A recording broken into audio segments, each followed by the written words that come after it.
يعني في وقت مقتضب، يعني كيف يتصور حزب التقدم الاشتراكيه يعني المداخل الاساسيه لاصلاح مدونه الاسره، القانون الجنائي اللي عندكم فيه مقترحات، يعني بعجاله باش ندخلوا في عندنا فعلا مقترحات. هذا غادي يكون محل الحديث عن الحزب. حنا وجدنا بالنسبه للاصلاح ديال القانون الجنائي بدايه، وجدنا مذكره تقريبا هنا من المناقشه ديالها الداخليه غنعرضوها على عدد من الاطراف. هذه المسوده الاوليه. المسوده الاوليه باش تغنيها المواضيع اللي كنطرحوا بسرعه، لان قلت ما بقاش الوقت.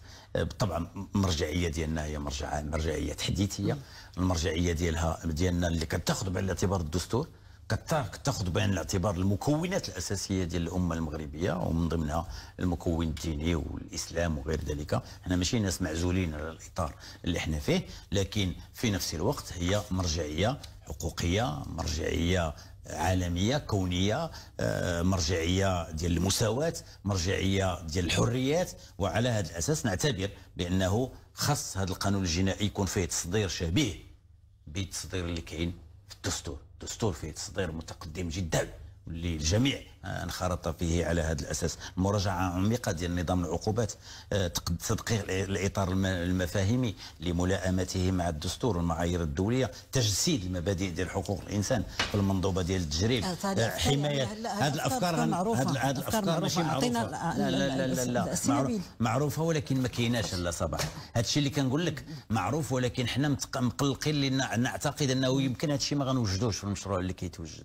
فلذلك كنبهوا، وعندي نيه انني غنطلب في القريب لقاء مع الصديق والاخ سي عبد اللطيف وهبي كامين عام باش نلتقي به، واش نقدم له المذكره ديالنا اللي فيه واحد العدد ديال المواقف، وغنمشيو في مرحله ادق لما يقدموا لنا المشروع اننا نصيغوا المواد بالضبط لمراجعه الامور اللي غيقدموها لنا. نتمنى ان يكون هذا المشروع متقدم جدا. خليني نتكلم لكم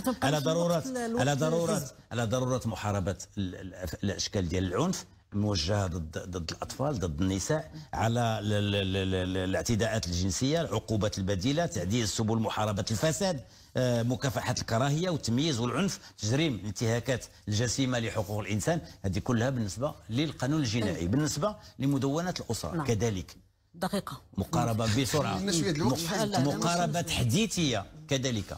حنا المرجعيه الاسلاميه ضروري ناخذ بها بالنسبه لهذا، ولكن المرجعيه الاسلاميه اتوجه للبعض في المجتمع المغربي، راه كاين في الاسلام منذ قرون من الزمن قراءات ومدارس ومذاهب مختلفة في الإسلام. كل واحد كان عنده قراءة لموضوع معين، ولذلك نكونوا منفتحين ومستعدين لهذه القراءة على أساس الاجتهاد الفقهي، على أساس الدستور الاتفاقيات الدولية. ومن من هذا الباب احنا كنعتبروا بأن ما خصنا نلغيو الاستثناء على 18 سنه اللي باقي كيتمارس اليوم بالنسبه للجواز تزويد القصيرات، نمنعوا التحايل لتحقيق تعدد الزوجات، المساواه في الولايات الشرعيه على الابناء، اصلاح مؤسسات الصلح، تدبير الاموال الناشئه اثناء قيام الزواج، تحصين حق الام في حضانه ابنائها، النفقه على الابناء. نفس هذه افكار واقتراحات غندونوها، ولكن راه كذلك ما غتجيش بهذا السياق. اسمح لي نقول مساله، اسمح لي على حاجه. الارث ماشي موضوع محرم ما يمكنش يتناقش.